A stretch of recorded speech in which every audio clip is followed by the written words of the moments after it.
until we finally decide to take a hard stance as a state, as a country, this is going to continue, and there's no end in sight. It's an issue that law enforcement here in East Texas says begins at the southern border.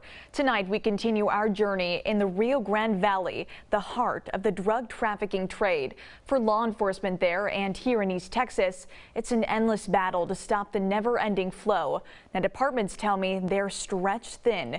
We explore their tireless efforts to stop deadly substances from making it into our communities and expose the inner workings of the cartel in part 4 of our series, Border Breakdown.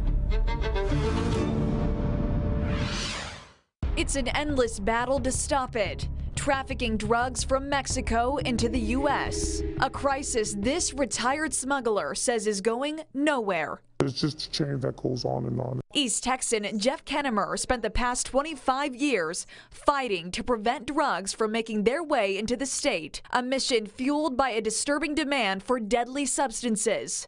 That's the whole name of the game for the cartels. Starting at the border, stretching across Texas and beyond, an illegal business Rusk County Sheriff John Wayne Valdez sees play out in his part of town. You'll have several months of this, just every single day you're getting loads of dope off the road or loads of cash going southbound. All channeled through one of the most porous entryways, the Rio Grande Valley, the home of lifelong local Raul Ortiz. Enough's enough, and we're going to stop, detain, arrest, and prosecute anybody who comes in. It's a common sight for Raul and his neighbors near his house in Mission. Basically, it's a moneymaker for the cartel. I think there's more money in human smuggling than there is drugs. And just 20 minutes down the road from Raul, La Jolla PD Sergeant Manuel Casas patrols the streets along the Rio Grande, where his team of 12 officers is stretched thin. I have 4 more out there helping Border Patrol. They're working overtime, and that can be in a 24-hour cycle. Doing what they can to catch smugglers in action. He says around 4 high-speed chases a day like this one are a common occurrence. Some are even direct encounters with the cartel. Out of several pursuits, you'll run into these individuals, and they'll tell you themselves that they're, by their tattoos, you know, they'll say what organization they're from. And it's no walk in the park. Sergeant Casas says it's more than just catching the, quote, bad guys. It's about rescue, search and rescue. We have to search and rescue on a daily basis. Rescue from the grasp of an inhumane criminal organization. The people that they're bringing across are semi-innocent, but not the smugglers. They know exactly what they're doing. Benefiting off what he calls an open border and migrant demand for asylum. As long as there's people needing to be taken to other states, it's not just Texas, there's always going to be a demand, and there's always going to be someone that's going to take you. Hundreds of illegal crossings are made in this area every single day. Now here you'll find these bracelets worth thousands of dollars. Now they're assigned by the cartel to keep track of migrants, essentially their ticket into the U.S. They get caught or they get thrown back to Mexico for whatever reason.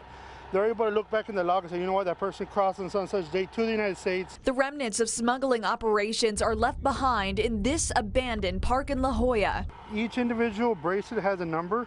Like this one has 0950. And demand has only grown in the past year. In 2021, across the U.S., 1.7 million migrants were detained. Some pay smugglers thousands to cross the Rio Grande River, one that Border Patrol agent Jesse Moreno says can be deadly. There are unfortunately instances where we come across individuals that have drowned. Sometimes a day or two after. Migrants crossing over in groups is something that has grown so prevalent. They'll cut life vests like this one in half to accommodate the amount of people they have traveling, and rafts like the one you see behind me. Everybody has to pay in order for them to be rafted across. These individuals don't come across with their own raft, but rather guided by coyotes crossing migrants illegally in search of a new start. Yes. A lot of people are in need, they're in danger, they need a new life, a safe life, totally understand that. But they also people need to realize that the drug cartels or the cartels are exploiting that. It's a shameless trade based on manipulation. For one seasoned smuggler, there's no end in sight. That happens every day, every day. Well, Thursday night at 10, join us for the final chapter to this story as we break down the immigration process here in America, a costly system with decades worth of backlog that only grows as more people come to our country. Hear from those living the American dream here in East Texas in part 5 of our series, Border Breakdown.